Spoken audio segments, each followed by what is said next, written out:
আজকে আমার বন্ধু আর আমি চলে এলাম বহু দূরে। খুবই সুন্দর এখানে। এই যে আমার বন্ধু যাচ্ছে আর আমি ভিডিও করতেছি। এক পাশটা ধানের জমি, এই যে কিছু জমি কাটছে, আর ওই সাইডে আছে, আর হাতের বামে আছে বিশাল পুকুর। এটা মনে হয় লাল শাপলা বিল বা পদ্ম বিল।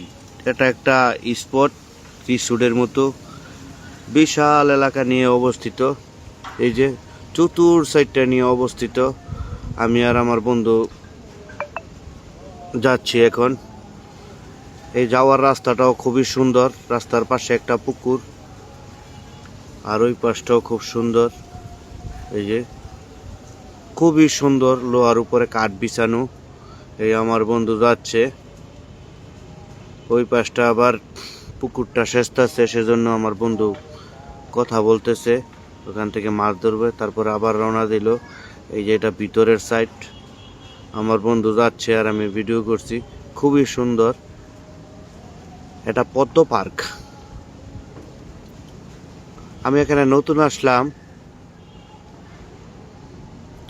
তবে পার্কটা অনেক সুন্দর হবে। এটা একটা টিলার উপরে যাইয়া দেখে খুব সুন্দর সুন্দর ঘর বাড়ি তোলা, সবই সাজানো গোছানো। হয়তো বা কোনো এক সময় বা এখন নতুন করতেছে, আমি আজকে প্রথম আসলাম, এজন্য আমার জানা নেই।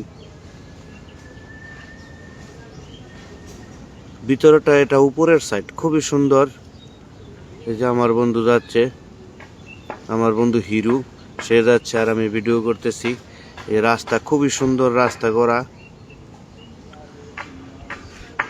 এটা খুব সুন্দর একটা জায়গায়। এটা দাউদপুর, রূপগঞ্জ থানা, দাউদপুর ইউনিয়ন। এটা পদ্মবিল। চতুর সাইডটা শুধু পদ্ম আর পদ্ম, লাল শাপলা ফুলে ভরা থাকে। এখন শুকনার দিন, এজন্য কোনো ফুল নেই। এই যে এখানে এটাই মেন স্পট। ওই পাশটা আরো সুন্দর, সবুজে সবুজে ঘেরা। এই গাছ, এই যে উপরের এই গাছটিতে, এই গাছ আমি আর দেখি নাই। সাগরের পাড় ছাড়া এখানে দেখা যায় বহুত এই সাগরের পাড়ের গাছগুলা। এই যে ওই সাইডটা কাজ চলতেছে। তবে এক কথায় পদ্ম রিসোর্টটা চমৎকার। পুরাটা তো আর ঘুরতে পারলাম না, যতটুকু দেখলাম যতটুকু ক্যামেরায় বন্দি করলাম ততটুকু অনেক সুন্দর। এই যে খুবই সুন্দর। ওই সাইডে মানুষ দেখতেছে, সবুজ আর সবুজ, সবই পদ্ম ফুল ফুটে এখানে। এখন বর্ষাকাল না, তাই এগুলোর মধ্যে পদ্ম ফুল নাই। যদি আসেন, এটা জিন্দা পার্কের পরে, রূপগঞ্জ, দাউদপুর ইউনিয়ন, পদ্ম ফুল। আল্লাহ হাফেজ, ভালো থাকবেন সবাই।